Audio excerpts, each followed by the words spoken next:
Tissue చూద్దాం. 7 అడుగులు నడవకున్నా కలిసి నడవాలని కలలు కంటారు.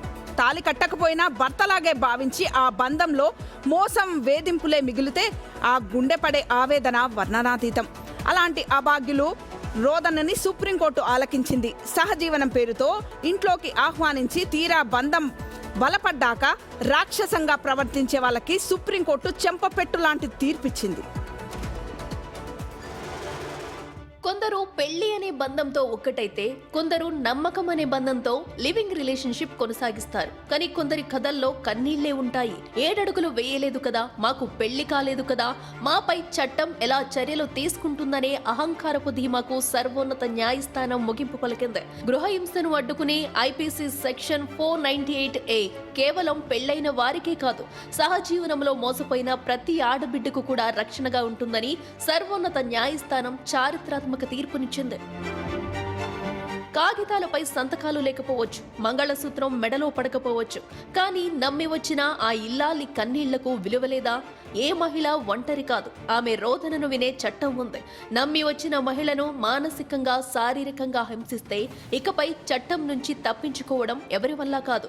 3 ఏళ్లు జైలు శిక్ష తప్పదు. ఈ తీర్పు కేవలం ఒక సెక్షన్ విస్తరణ కాదు, ప్రతి మహిళకు చట్టం ఇస్తున్న అభయహస్తం.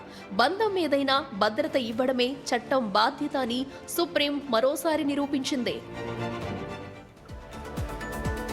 ఇక్కడ సుప్రీంకోర్టు చెప్పింది ఏంటంటే సహజీవనానికి సంబంధించి అంటే అన్ని సహజీవనానికి సంబంధించింది కాదు, అది కూడా వివాహ బంధానికి సంబంధించినటువంటి సహజీవనం. ఫర్ ఎగ్జాంపుల్ ఏదైనా ఒక ఎంగేజ్మెంట్ జరిగింది, పెళ్లికి చాలా టైం ఉంది, పెళ్లి చేసుకుంటాను ఒప్పందం జరిగింది కాబట్టి అక్కడ ఏదైనా జరిగి ఆ డిస్ట్రిబ్యూట్స్ ఉంటే కనుక దానికి సంబంధించి ఇది వర్తిస్తుంది 498A అనేది. అంతే తప్ప మిగతా అన్ని సహజీవనాలకి అక్కడ ఏదైనా జరిగితే దానికి సంబంధించి కాదు. First point. ఎందుకంటే అందరూ గుర్తుపెట్టుకోలేదు సహజీవనం చేసిన మహిళలకి రక్షణ ఉంటుందంటే కాదు, దానికి క్లియర్గా కొన్ని గైడ్ లైన్స్ కూడా ఇచ్చింది.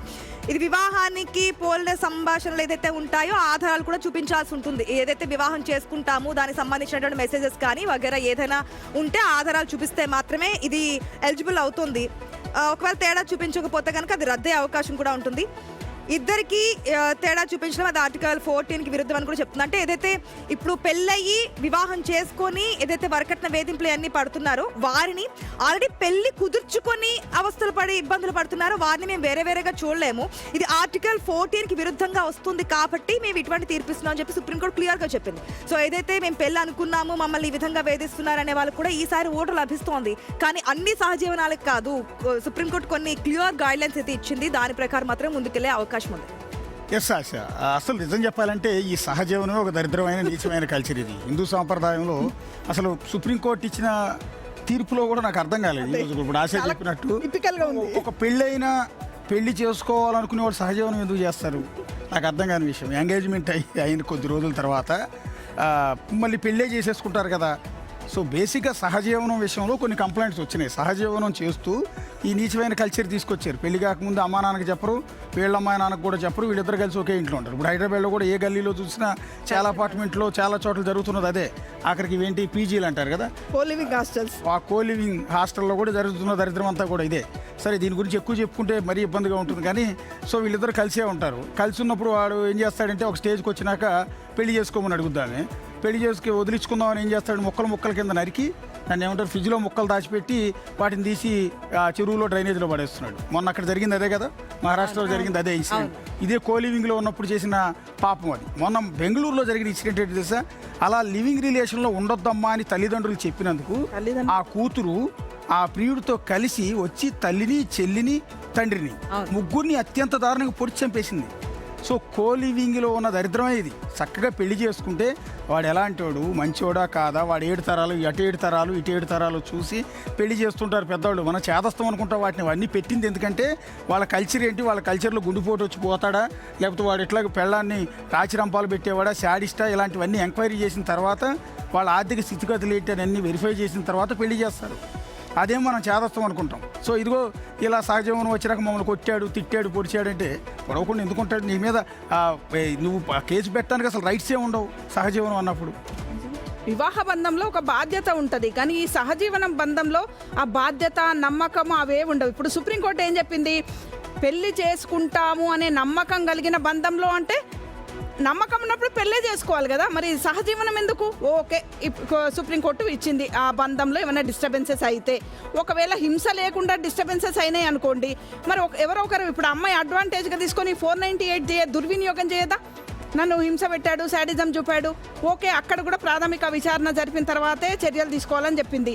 అంటే కొంచెం 498 అనేది చాలా సందర్భాల్లో గతంలో హింసాత్మక సంఘటనలో ఎట్లా ఉందో తెలియదు, కానీ ఉద్దేశపూర్వకంగా దుర్వినియోగం చేసిన ఘటనలు కూడా చాలా ఉన్నాయి. ఇప్పుడు కోలివింగ్ సంబంధించి 1,00,000 సందేహాలు కూడా ఉన్నాయి.